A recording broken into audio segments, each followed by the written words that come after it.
আমরা সফল হতে চাই, তাই না ভাই? আমরা আমাদের যে কোনো সামনে পরীক্ষা থাকে, এগুলো আমরা পাশ করতে চাই। আমরা আমার জীবনটাকে সাফল্যমণ্ডিত করতে চাই। হুজুর একটু বলে দিবেন কিভাবে, কোন দোয়া পড়লে, কোন আমলে থাকলে আমি আমার জীবনটা সফলতার দিকে নিয়ে যেতে পারবো? আমি আপনার কাছে তিনটা দিকের কথা বলবো, অনলি তিনটা দিক, কোরআন হাদিস থেকে বলবো। 1 নম্বর, সূরা বনী ইসরাইলের 80 নম্বর আয়াতটা আপনাকে মুখস্থ করতে হবে। কত কি মুখস্থ করলাম!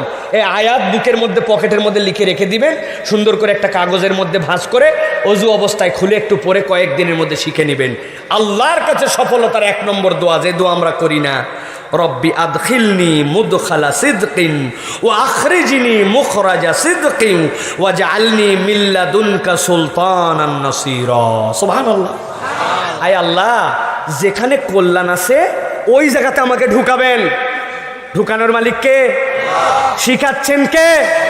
দোয়া কবুল করবে কে? এই দোয়া মিস হবে? আল্লাহ দিচ্ছেন। আল্লাহ রব্বি আদখিলনি মুদখালা সিদক, যে জায়গা কল্যাণের সেখানে আমাকে নিবেন আপনি, তোমার কাছে ফরিয়াদ দিলাম। ও আখরিজনি মুখরাজা সিদকিন, আল্লাহ যেখানে কল্যাণ ওখানের জন্য আমাকে বের করে দিবেন। মানে যতক্ষণ কল্যাণ আছে রাখবেন, কল্যাণ নাই বের করে দিবেন।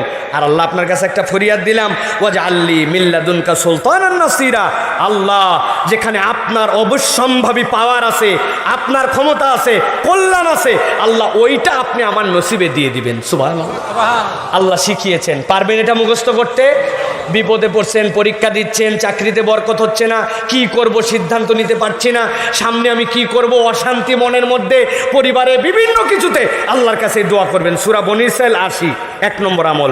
2 নম্বরে একটা আল্লাহর নাম আছে, ইয়া মুকাদ্দিমু, আপনি এটা বারবার বলবেন চলতে ফিরতে, ইয়া মুকাদ্দিমু ইয়া আল্লাহ, হে অগ্রগামীকারী, আপনি আমাকে অগ্রগামী করেন।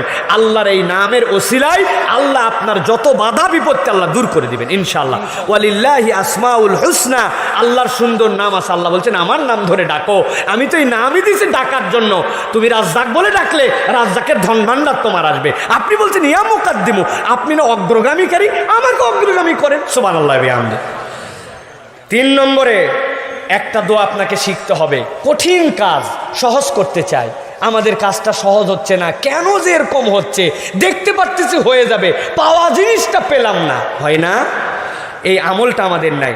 আল্লাহুম্মা লা সাহলা ইল্লা মা জাআলতাহু সাহলান, আল্লাহ আপনি সহজ না করলে কোনো কিছুই সহজ না। কাকে বলতেছেন? আল্লাহুম্মা লা সাহলা ইল্লা মা জাআলতাহু সাহলা ওয়া আনতা তাজআলুল হাজনা ইযা শি'তা সাহলা। আল্লাহ আমার যে দুশ্চিন্তা, চাইলে আপনি এক মুহূর্তে এগুলা দূর করে দিতে পারেন। সুবহানাল্লাহ।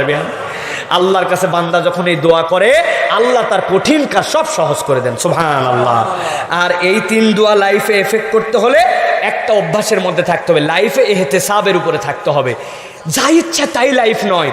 রাত্রেবেলা ভেবে দেখবেন, আহারে অমুক বন্ধুর সাথে চলতেছিলাম, ও একটা গালি দিল, আমিও বাজে গালি দিলাম, আল্লাহ আমি তো এরকম গালি দিতে পারি না, সিবাবুল মুসলিমি ফুসুক, আমি তো এই ফিস করতে পারি, আমি আর গালি দিব না। আপনি ইহতিসাব করছেন রাত্রে, আল্লাহ অমুক মহিলা সামনে যে চলে গেছে, আল্লাহ বাজে একটা কল্পনায় চলে আসছিল, আমি তো আল্লাহ যুবক মানুষ আসছে, আল্লাহ তওবা করলাম, আল্লাহ ইহতিসাব করলাম, আর এরকম করবো না। আল্লাহ অমুকে আমাকে একটু কষ্ট দিয়েছিল, মনের মধ্যে অনেক রাগ হয়েছিল, মনে হয়েছিল কে পালে নাক মুখ ফাটাই ফেল দিব, আল্লাহ মনের মধ্যে তার সাথে ঈর্ষা তৈরি হয়েছে, যা আমার তো অনেক অপরাধ, আল্লাহ তুমি আমাকে মাফ করে দিও, আমি ওদেরকে মাফ করে দিলাম। এর নাম কি? ইহতিসাব।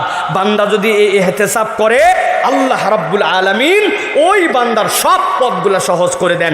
নবীজি বলছেন, ইয়াউমা ইদিন তুরাদুনা লা তাখফা মিনকুম খাফিয়া, যেই দিন তুমি আল্লাহর সামনে দাঁড়াবে, ওই দিন কোনো কিছুই গোপন থাকবে না। অতএব তোমার কাছে যা আয়ত্তে গোপন জানা আছে ওইগুলা মাফ চাও, তুমি মাফ চাইলে আল্লাহ বাকি জীবন তোমার সহজ করে দিবেন। সুবহানাল্লাহ। পারবো তো ইনশাআল্লাহ আমরা?